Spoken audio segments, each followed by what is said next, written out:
اعوذ باللہ من الشیطان الرجیم بسم اللہ الرحمن الرحیم الحمد للہ رب العالمین الصلاۃ والسلام اما بعد فقد قال اللہ تبارک و تعالی فی القرآن المجید بسم اللہ الرحمن الرحیم ان دین عند اللہ الاسلام۔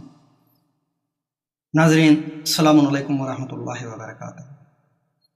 آج کی یہ ہماری گفتگو حالات حاضرہ پر رہے گی، اس لیے کہ جو حالات اس وقت ہیں وہ آپ حضرات کے سامنے واضح ہیں۔ مثلا اسرائیل اور فلسطین کا جو مسئلہ ہے، اس مسئلے کو اگر اسرائیل اور فلسطین کا مسئلہ نہ کہا جائے بلکہ ظالم اور مظلوم کا مسئلہ کہا جائے تو زیادہ مناسب ہے، اس لیے کہ تنہا مسئلہ اسرائیل اور فلسطین کا نہیں ہے، دوسرے ممالک میں بھی ظلم ہو رہا ہے، تشدد ہو رہا ہے، لیکن دین ان تمام مظالم کی مخالفت کرتا ہے۔ اور ایسے میں ہماری اہل اسلام کی جو اپنے آپ کو مسلمان ہونے کا دعویٰ کرتے ہیں، جو اہل اسلام ہونے کا دعویٰ کرتے ہیں، جو لا الہ الا اللہ محمد رسول اللہ زبان سے کہہ رہے ہیں، ان کی ذمہ داریاں کیا ہیں، اس کی طرف متوجہ ہونا بہت ضروری ہے۔ آج جو ہمارے پاس ذرائع ہیں، ان ذرائع کے ذریعے، ان سورسز کے ذریعے ہمارا پیغام، ہمارا اعتراض لوگوں تک پہنچنا بہت ضروری ہے۔ اگر آپ یہ کہیں کہ اس احتجاج کی، اس اعتراض کی کیا حیثیت ہے، ظاہراً آپ کا سوال مناسب ہے، لیکن ہمارا اعتراض جو ہے وہ ظلم کے خلاف ہے، اور تاریخ شہادت دے رہی ہے۔ یعنی جیسے نار نمرود جب دہکایا گیا، بھڑکایا گیا، تو ایک چڑیا، ایک پرندہ جو اپنی منقار میں ایک بوند پانی لا لا کے بار بار اس نار نمرود کو ٹھنڈا کرنا چاہتا تھا، تو جب سوال ہوا کہ کیا ہے تمہارے اس پانی کی ایک بوند سے یہ ہزاروں کونٹل کی لکڑیوں کے ذریعے دہکائی ہوئی آگ کیسے ٹھنڈی ہو سکتی ہے، تو اس کا جواب کیا تھا آپ جانتے ہیں؟ اس نے جواب دیا کہ میں آگ بجھا پاؤں یا نہ بجھا پاؤں، لیکن میرا نام جب روز حشر حساب ہوگا، روز محشر حساب کیا جائے گا، تو ان لوگوں میں میرا شمار ہوگا جو لوگ نبی کے مددگار تھے۔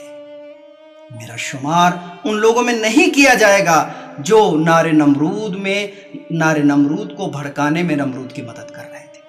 آج جو ہمارے حالات ہیں، جو ہم کہہ رہے ہیں، یہ ہماری زبان جو چل رہی ہے اور ہم بول رہے ہیں ظلم کے خلاف، ہم بھی اللہ کی بارگاہ میں سب سے پہلے اپنا اعتراض درج کرانا چاہتے ہیں۔ پروردگارا، ہمارا نام لکھ لیا جائے، ہم اسرائیل کے ساتھ نہیں ہیں، ہم ظلم کے ساتھ نہیں ہیں، ہم مظلوم کے حامی تھے، مظلوم کے حامی ہیں اور مظلوم کے حامی رہیں گے، اس لیے کہ ہم دین خدا پر عمل کرنے والے ہیں، ہم دین حیدری پر عمل کرنے والے ہیں، ہم حسین کے چاہنے والے ہیں۔ ہماری ذمہ داری ہے کہ ہم ظلم کے خلاف اپنا اعتراض درج کرائیں۔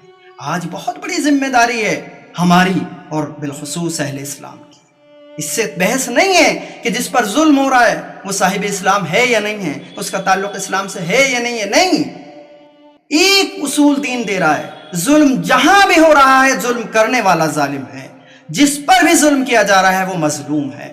آپ کی ذمہ داری صرف یہ ہے کہ آپ کو ظالم کے خلاف احتجاج کرنا ہے اور مظلوم کی حمایت کرنی ہے۔ ظلم کرنے والا چاہے آپ کا اپنا ہو چاہے غیر ہو، اس سے بحث نہیں ہے۔ سوال یہ ہے ظالم کی صف میں آپ کو کھڑا نہیں ہونا ہے، آپ کو مظلوم کی حمایت کرنی ہے، اس لیے کہ مولا کائنات حضرت علی بن ابی طالب علیہ السلام کا فرمان ہے، وصیت میں فرمایا ہے کہ حسن اے میرے لال، یاد رکھنا ظالم کے خلاف رہنا اور مظلوم کے حامی رہنا۔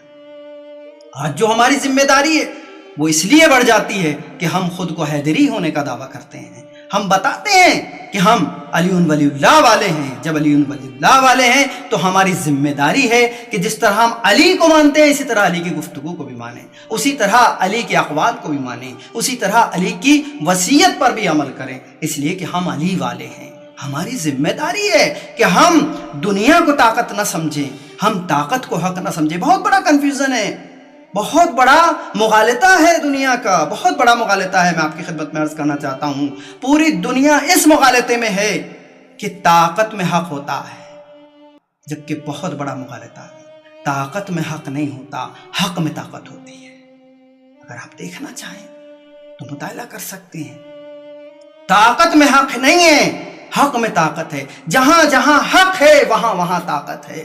دیکھ لیجئے، آپ مشاہدہ کر لیجئے، دیکھ لیجئے، نیوز چینلز پہ دیکھ لیجئے، آپ جان جائیں گے کہ ایک چھوٹا سا ملک ہے، چھوٹا سا ملک جسے ایران کہا جاتا ہے، لیکن بڑی بڑی سپر پاور اس سے کیوں گھبرا رہی ہیں؟ وہ اس لیے گھبرا رہی ہیں، جانتی ہیں کہ اس نے طاقت کو حق نہیں جانا ہے، اس نے حق کو طاقت جانا ہے۔ وہ جانتے ہیں کہ اس کا جو توکل ہے، اس کا جو بھروسہ ہے، اس کا جو اعتماد ہے وہ ذات الہی پر ہے۔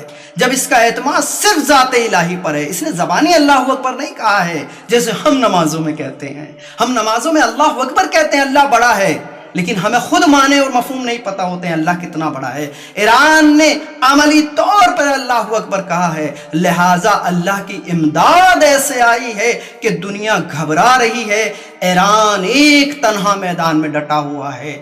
آج ہماری ذمہ داری ہے کہ ایران کی پیروی کرتے ہوئے، ان تمام ممالک کی پیروی کرتے ہوئے جو لوگ ظلم کے خلاف ہیں، ہم ان کی پیروی کرتے ہیں، اور ہم نہیں دیکھتے کہ کون اس وقت اسرائیل کا ساتھ دے رہا ہے، کون اس وقت فلسطین کا ساتھ دے رہا ہے۔ ہم دیکھ رہے ہیں کہ اس وقت ظلم کا ساتھ کون دے رہا ہے اور مظلوم کا ساتھ کون دے رہا ہے۔ بس دین کی جو ڈیفینیشن ہے، آخر کلام میں آپ کی خدمت میں عرض کرنا چاہوں گا کہ دین کی جو ڈیفینیشن ہے، دین کی جو تعریف ہے، وہ یہی ہے۔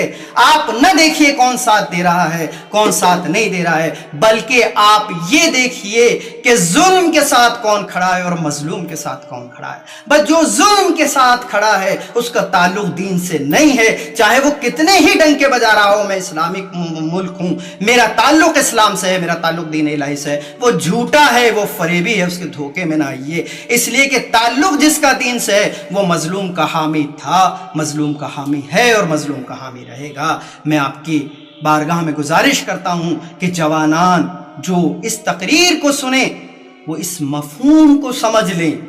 شاید میرے لفظوں میں وہ بیداری نہ ہو جو آپ تک بات پہنچ جائے، لیکن مفہوم آپ تک پہنچ سکتا ہے۔